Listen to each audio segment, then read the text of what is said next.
What's going on, guys? Welcome back to your Lake Fork Guide. And hey, it's time for the biggest bass fishing tournament of the year in Lake Fork, Texas. That's right, it's Big Bass Splash Time, Sealy Outdoors. And today is going to be the first of several videos that we're going to bring you guys specifically to help you get prepared and hopefully help you have more success at the Big Bass Splash at Lake Fork.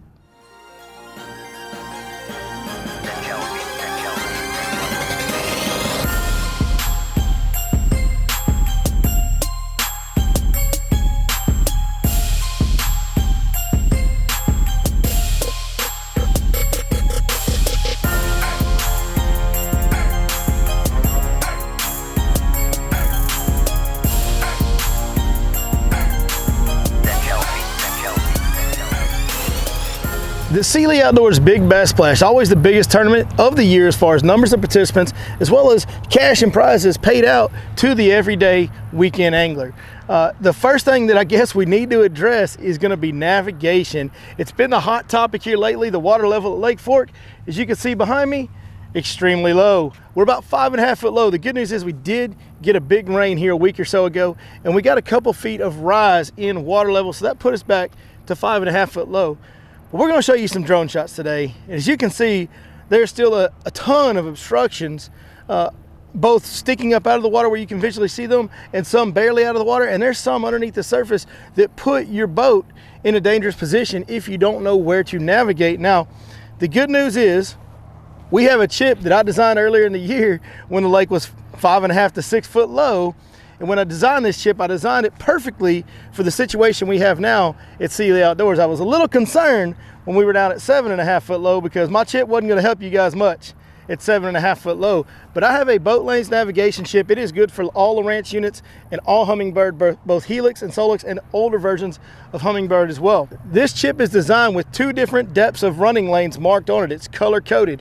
Okay, so on mine I use white for 6 foot low and red for 3 foot low, but you can set your colors however you want on yours. It's easy to change in your settings.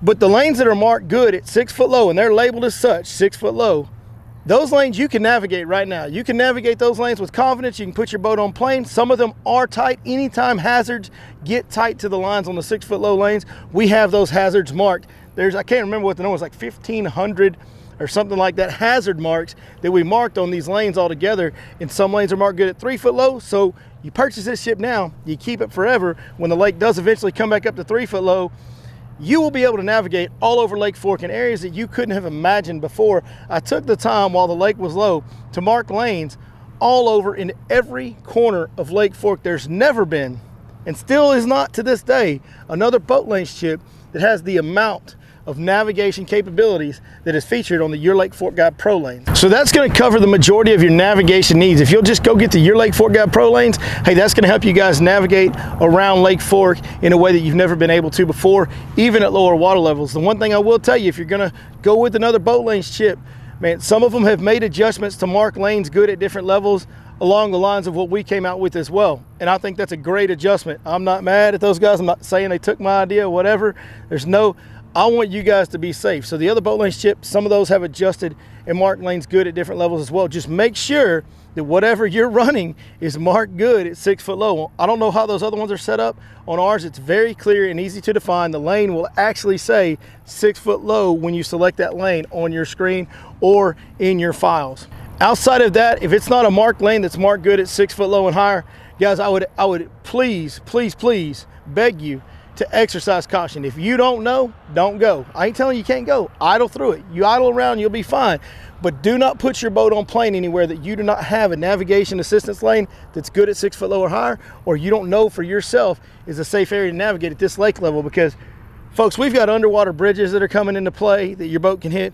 We've got trees, of course, everywhere.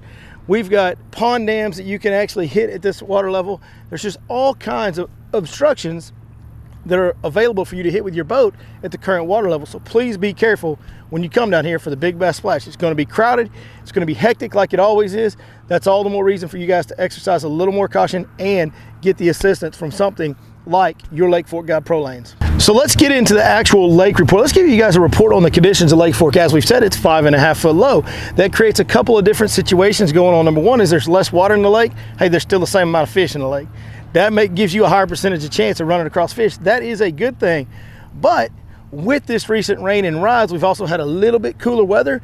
The lake water temps have cooled off. We're hovering near the 80-degree mark all over the lake at this point in time. Sometimes a little above, sometimes a little below, but we're right around the 80-degree mark as far as water temp goes.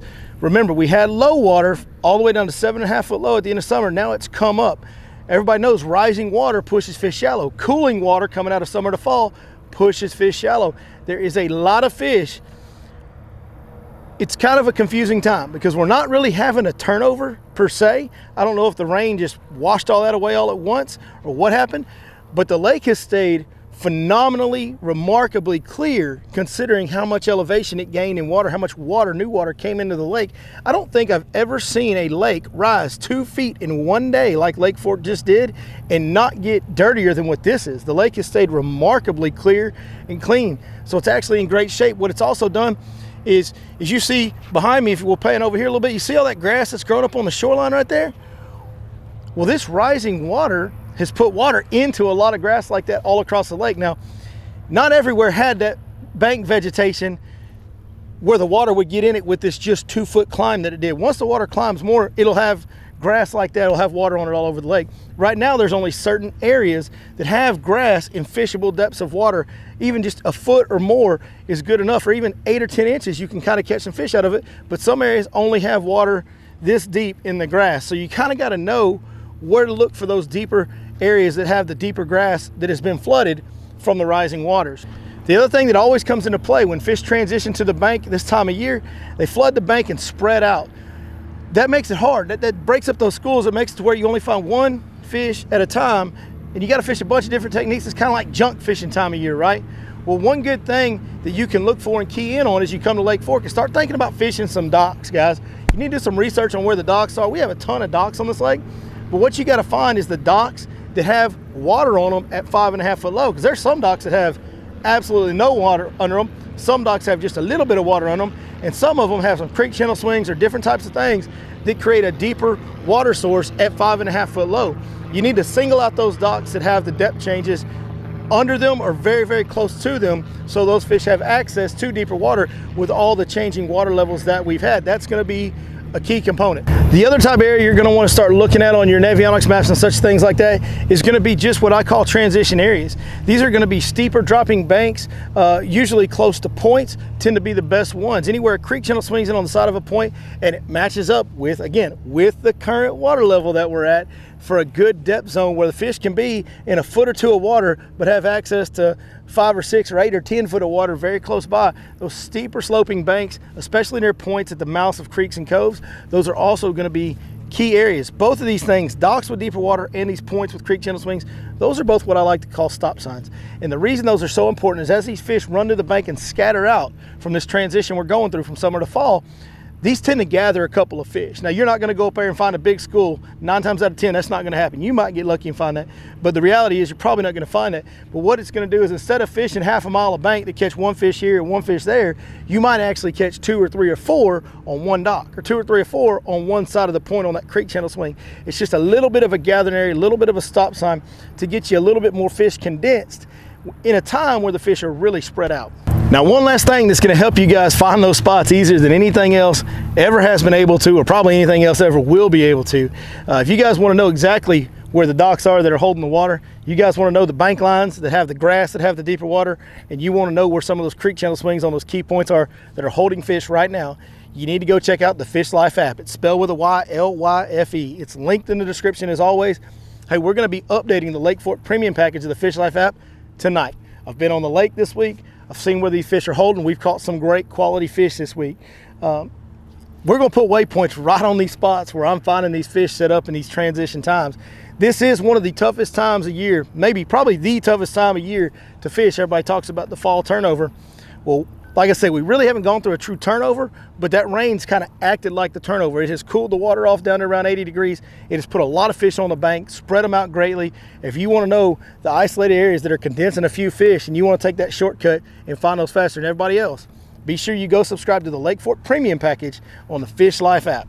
All right, guys, that's going to do it for today's video. Look for our videos coming up next week as well. We're going to go more in depth on exactly how to fish certain techniques in these areas. We're also going to show you some on-the-water footage from what's going on out on Lake Fork, give you some more in-depth breakdowns of these docks and transition areas that we're talking about, really dive into the tactics and the details of how you can go about catching consistently quality size fish on Lake Fork during this tough time of year. So you guys stay tuned to Your Lake Fork Guide next week. We'll try to help you as much as we can, and we'll see you next time right here on Your Lake Fork Guide.